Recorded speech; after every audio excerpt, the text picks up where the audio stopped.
हरि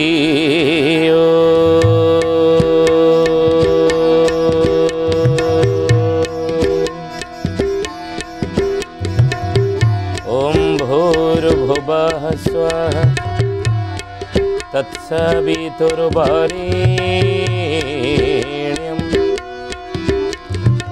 भर्गो देवस्य धीमहि धियो यो नः प्रचोदयात्।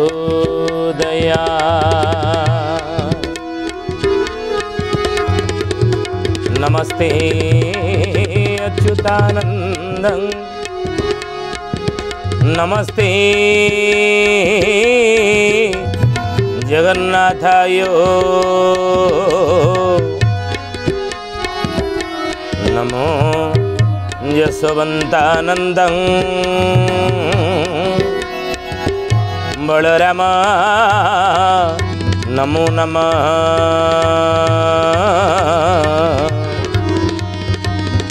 बलराम नमो नमः। बोलिए महापुरुष अच्युतानंद जी की जय।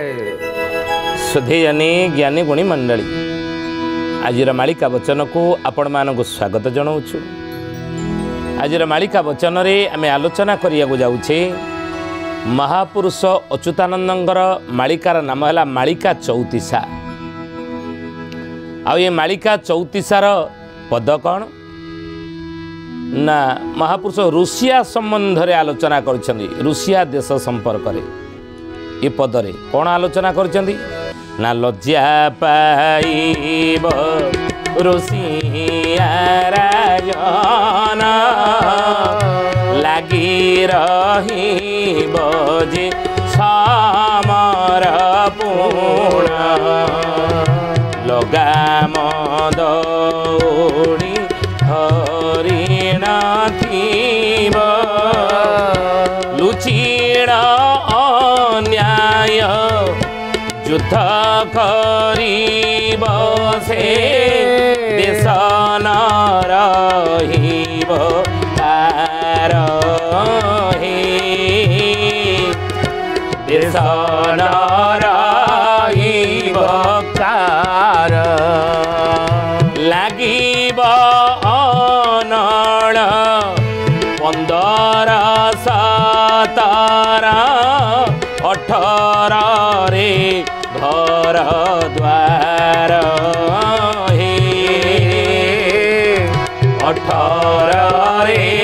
घर द्वार। सुधीजनी ज्ञानी गुणी मंडली अच्युतानंद महापुरुष कहले लज्जा पाइब रुषिया राजन। रुषिया राजन लज्जा पाइब कौन यार अर्थ मालिका बुझीबा ये सहज सरल नुह। कहीं महापुरुष निजे लिखिंट कोटिके गोटिए जानती रस 3 सहस्रे गणा से ही महिमा प्रकाश निश्चय से ही दास आने मु कहते ना रामरे हे मोर द्वादश गोपाल माने कली जुगरे मोरे मालिकार ठारगार समस्ते बुझीबा इति सहज नुह।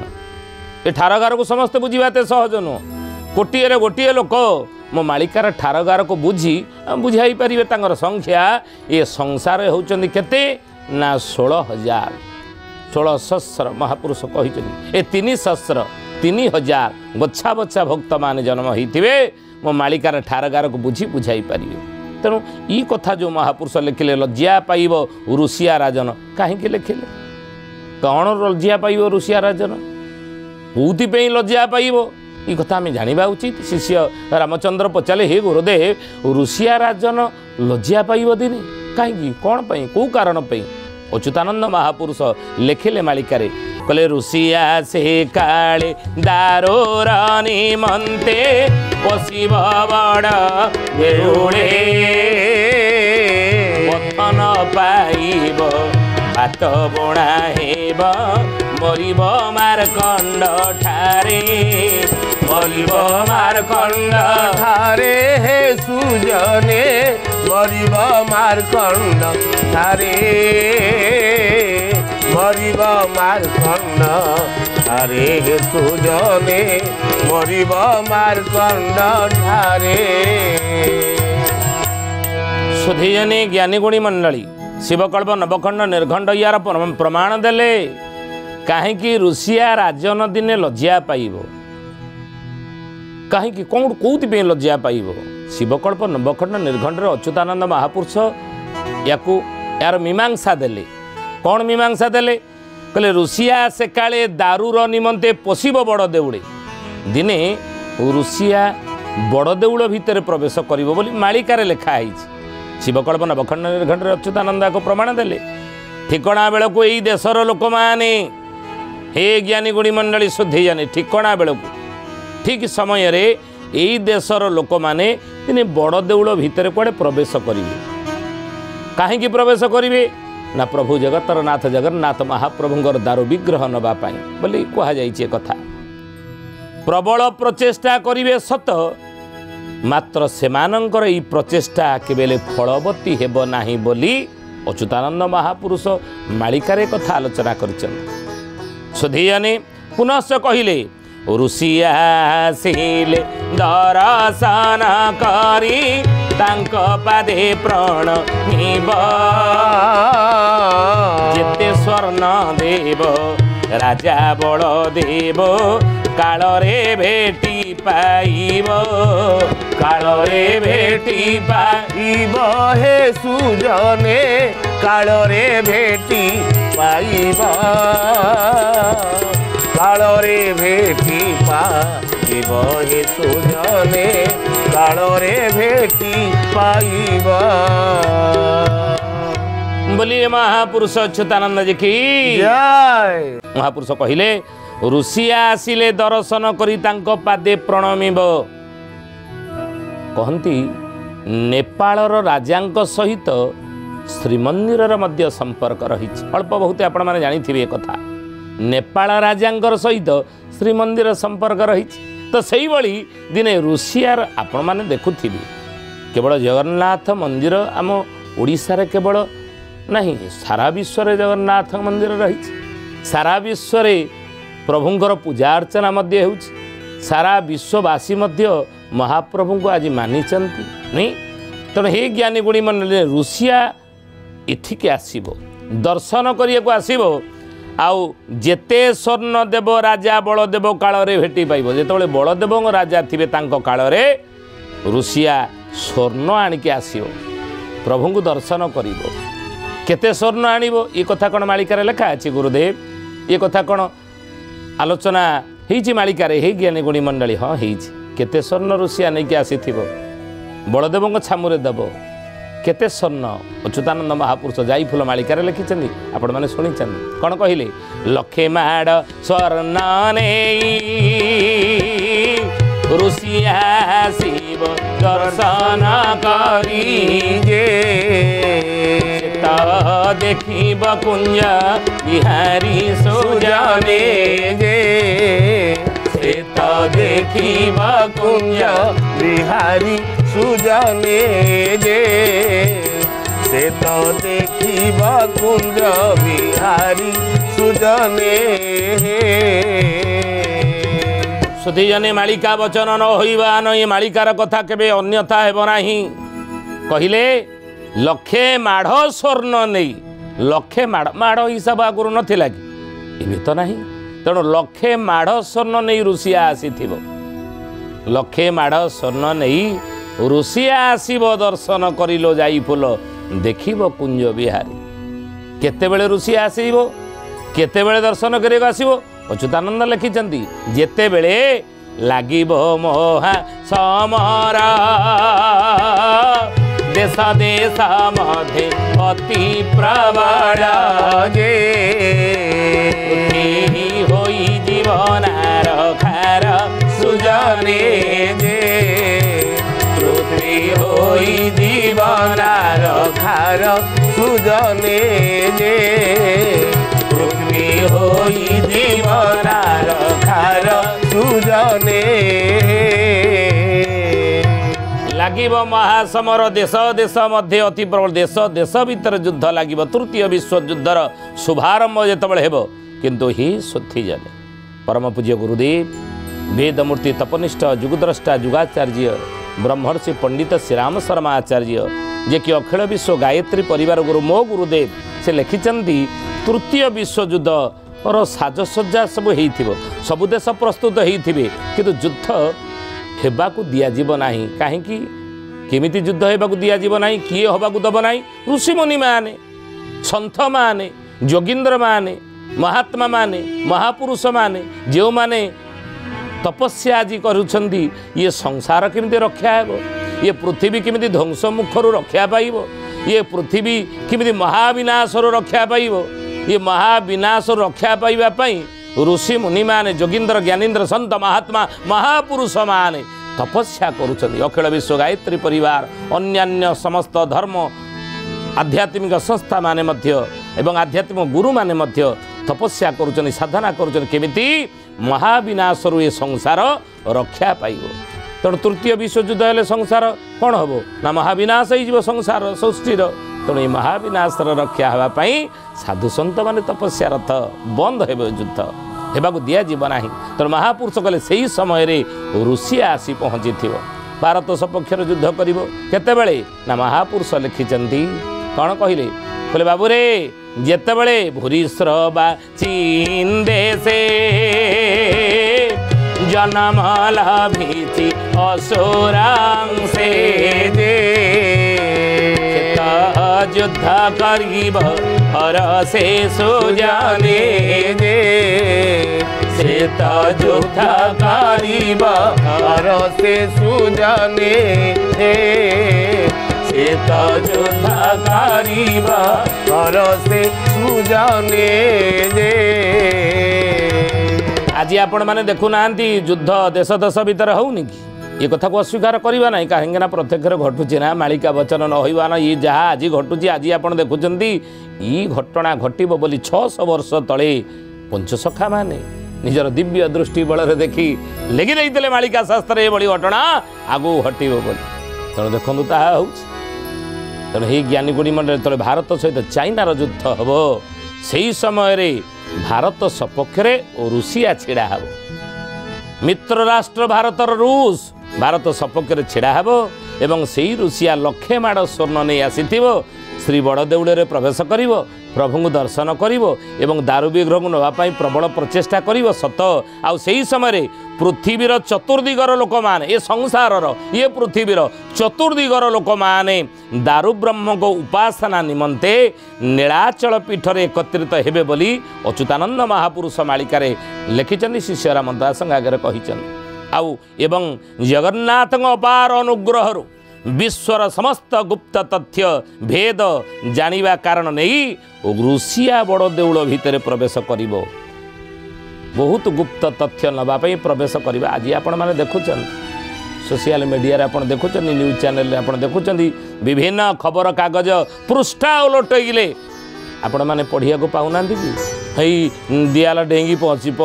ପଶିଗଲେ ଭିତରେ ବଡ଼ଦେଉଳ ଭିତରେ କି ଅମକେ ସମକେ ପଶି ଯାଉଛନ୍ତି କି ଡ୍ରୋନ୍ ଉଡ଼ୁଛି ଗୁପ୍ତ ତଥ୍ୟ ହେଇ ନେବାକୁ ଚାହୁଁଛନ୍ତି ଇ ଘଟଣା ଆଜି ଦେଖୁଛନ୍ତି 600 ବର୍ଷ ତଳେ ସେମାନେ ଦେଖିଥିଲେ କେଉଁମାନେ ନା ପଞ୍ଚସଖାମାନେ କେମିତି ଦେଖିଥିଲେ ଦିବ୍ୟ ଦୃଷ୍ଟିରେ ଦେଖିଥିଲେ ବୁଝିଲେ ତେଣୁ ମହାପୁରୁଷ କହିଲେ ଗୁପ୍ତ ତଥ୍ୟ ନେବା ପାଇଁ ଚେଷ୍ଟା କରୁଥିବେ କିନ୍ତୁ ଇ ତାଙ୍କର ଅଭିଯାନ ସଫଳ ହେବ ନାହିଁ ସେଇଥିପାଇଁ ପରା ଅଚ୍ୟୁତାନନ୍ଦ କହିଲେ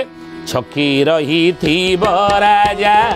ଦିଅ ନେବା ପାଇଁ ରାଜା ଦିଅ ନେବା ପାଇଁ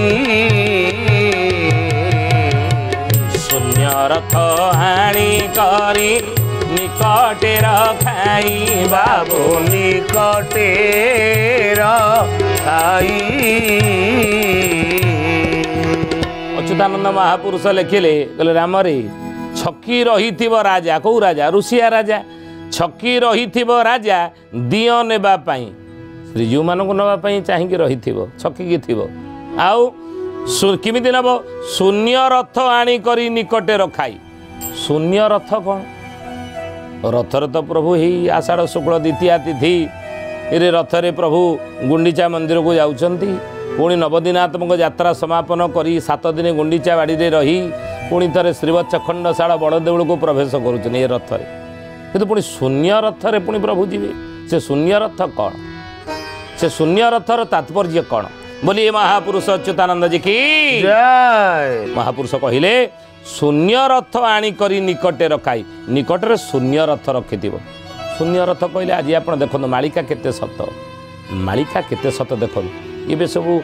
चलनी कि सरकार प्रयास करूना कि विमान बंदर एबे मध्य प्रयास चलनी कि सरकार प्रयास करुछंती जे पुरी रे विमान घाटी हबो एरोड्रोम फील्ड पुरी रे तैयारी हबो आउ विमान अवतरण हबो एठू मध्य विमान रे यातायात करिवे विदेश लोक आसबे पुणी जीवे श्रीक्षेत्र को विमान जोगाजोग रहिबो बुझिले एबे प्रयास चली किंतु ई प्रयास हबो बोली 600 वर्ष तले अच्युतानंद महापुरुष जानी पारिथिले तो सेति लिखिले ना व्योमयान आनी करी निकटे रखाई शून्य रथ शून्य कर व्योमयान कहले कौन उड़ा जहाज पाखे रखिथिबे आ सेते बेले दमन मन रे पांचे दारो जोगे नष्ट बाबो दारु जोगे नष्ट चारि खानी लोके थी हेउछंती मेंट बाबो हेउछंती मेंट अच्युतानंद महापुरुष को जन राम रे कली जुगर तुम्हें देखिब थरे नुहे दिथर नुहे अनेक बार प्रयास करा जाइछि दारु विग्रह को एठारु नहीं जीवा पाई ई कोन मिछ श्रीमंदिर अभिलेखर बा मादळा पांजिरु प्रमाण मिले बड़देउल उपरे अद्यावधि बा आजी पर्यंत 18 थर बाह्य शत्रु माने आक्रमण करिसंती आ 18 थर आक्रमण करी 18 थर आक्रमण करी रत्न भंडार लुंठन करिसंती श्रीजीव मान को नवाई प्रयास कर किंतु हे ज्ञानी गोड़ी मंडली प्रभुंकर कि विचित्र लीला जेते थर आक्रमण कले सुद्धा श्रीजीव मान को नवाई बड़देउल भितर प्रवेश कले सुद्धा ई प्रयास कहार आज पर्यटन सफल होना कहीं ना सेवक मानक द्वारा प्रभु अन्यत्र जाई गुप्तर रही पूजा पाई पुणी बड़देउल को प्रत्यावर्तन करिसंती तेणु महापुरुष लिखिं मालिकार कथा ई प्रयास जदि आगु को किए करती ताहा सफल हेब नहीं लीलामयंकर लीलाति विचित्र सर्वरहस्य पुरुषोत्तमस्य देवे न जानती कृत मनुष्य जोटी देवता माने जानी नाहांती ई क्षेत्रर ई स्थानर महात्म्य महिमा विषय रे से साधारण मनीष बा कहीं जानिबो तेणु अच्युतानंद महापुरुष से मालिकार लिखिले सबु भेद मान परा एहा जोगो जणा बाबो एहा जोगो जणा दारू एथि नेई गले मेंट भांगे सीना बाबो मेंट भांगे सीना सबु भेद मान सबु जना पड़ी जीवो प्रभुंकर लीलामयंकर लीला एभली हेब जे महापुरुष कहले लज्जा पाइब ऋषिया राजन दारू नहीं पारिब नाही दारू विग्रह को नहीं पारिब नाही कारण अतीत आपण माने जानी रखंतु ए कथा जानी थिबे मध्य अतीत प्रभु जेते थर बड़देउल छाड़ी श्रीमंदिर छाड़ी अन्यत्र रही गुप्तरे पूजा पाउथले सुद्धा से सोनपुर पाताली श्रीक्षेत्र हेउ बा गंजाम जिला आठगड़र मार्था हेउ बा चिलिका हेउ बा गड़कुजंग हेउ ये अनेक स्थान रही प्रभु गुप्तर रही ये स्थान रे पूजा पाइथिले सुद्धा पुणी पर मुहूर्त बड़देउल को फेरिचंती प्रभु बड़देउल को फेरिचंती पुनर्बार आउ एठारे ही प्रभु रही सारा विश्व को शांति मैत्री विश्व भातृत्वर वार्ता देइछंती तेणु महापुरुष से कथा कहले मालिकारे एमंत मने विचारी दमन राजन बाबो दमन राजन उपाय नाश करिबे प्रभु दारो ब्रह्म बाबो प्रभु दारो ब्रह्म ମନେ ବିଚାରି ଦମନ ରାଜନ ମନରେ ତାଙ୍କର ବିଚାରକୁ ପ୍ରଭୁ ଜାଣିପାରି କ'ଣ କରିବେ ଦାରୁ ବ୍ରହ୍ମ ନା ସମସ୍ତ ଏସବୁ ପ୍ରୟାସ ଏ ଯେଉଁ ଯୋଜନା ତାକୁ କ'ଣ କରିବେ ନା ମହାପୁରୁଷ କହିଲେ ଭାଙ୍ଗିଦେବେ ଏ ଯୋଜନାକୁ ଭାଙ୍ଗିଦେବେ ହେଇପାରିବ ନାହିଁ ସେଇଥିପାଇଁ ମହାପୁରୁଷ କହିଲେ ସେତେବେଳେ 7 ଦିନ ଦେଉଳରେ କବାଟ ପଡ଼ିବ ବାବୁ କବାଟ ପଡ଼ିବ ଶଗଡ଼ ଗାଡ଼ି ରାସ୍ତାରେ ପଥ ନ ଦିଶିବ ବାବୁ ପଥ ନଦୀ ଶିବ କହିଲେ ବାବୁରେ 7 ଦିନ ଦେଉଳରେ କବାଟ ପଡ଼ିବ ସେ ସମୟରେ ଶଗଡ଼ ଗାଡ଼ି ରାସ୍ତାରେ ପଥ ନ ଦିଶିବ ଏଇଭଳି ଘଟଣା ଆଗକୁ ଘଟିବ ବୋଲି ମାଳିକାରେ ମହାପୁରୁଷ ଲେଖିଛନ୍ତି କିନ୍ତୁ ନା ମନେ ରଖନ୍ତୁ ଏ କଥା ଏଇଠାରେ ପ୍ରଭୁ ରହି ସାରା ବିଶ୍ୱକୁ ବିଶ୍ୱ ଭାତୃତ୍ୱର ବାର୍ତ୍ତା ଦେବେ ଏକ ଜାତି ଏକ ଦେବତା ଏବଂ ଏକ ଧର୍ମର ଧ୍ୱଜା ପ୍ରଭୁ ଏଇଠାରେ ଉଡ଼େଇବେ ଅଣ ଆୟତ ଯେବେ ହୋଇବ ପୁଣ ଅନାଇ ଥିବୁ ରାମ ଅଣସୂତ୍ରେଣ ଆସି ଋଷିଆ ରାଜା ଅଚ୍ୟୁତି କଥା ଆସି ଋଷିଆ ନିଶ୍ଚୟ ନେବ ବାରତା ଅଚ୍ୟୁତ ମହାପୁରୁଷ ଲେଖିଲେ ତେଣୁ ହେ ସୁଧୀଜନେ ଜ୍ଞାନୀ ଗଣି ମଣ୍ଡଳୀ ଆଜିର ମାଳିକା ବଚନରେ ଆପଣମାନେ ଶୁଣିଲେ ଏ ଅତି ରସାଳ କଥା ଯାହାକି ଗୀତା ଭାଗବତ ରାମାୟଣରେ এই বিষয়ে ଆଲୋଚନା ହେଇନି କିନ୍ତୁ ପଞ୍ଚସଖା ମାନେ ମାଳିକାରେ ଆଲୋଚନା କରିଛନ୍ତି ଗୁପ୍ତ କଥା ଆପଣମାନେ ଶୁଣିଲେ ଆଜି ତ ସମୟ ହେଇছে ନା ତ ଆସନ୍ତୁ ବାଣୀକି ବିରାମ ଦେବା ସେ ପ୍ରଭୁଙ୍କର ନାମ ନେଇ ବେଳ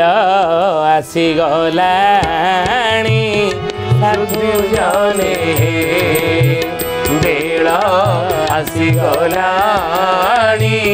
ସାଧୁ ଜନେ কলিসে সাহেব সত্য প্রকাশিব কলিসে সাহেব সত্য প্রকাশিব মালিকা বচন অচ্যুত বাণী সাধু জনে বেଳ ଆସିଗଲାଣି ସାଧୁ ଜନେ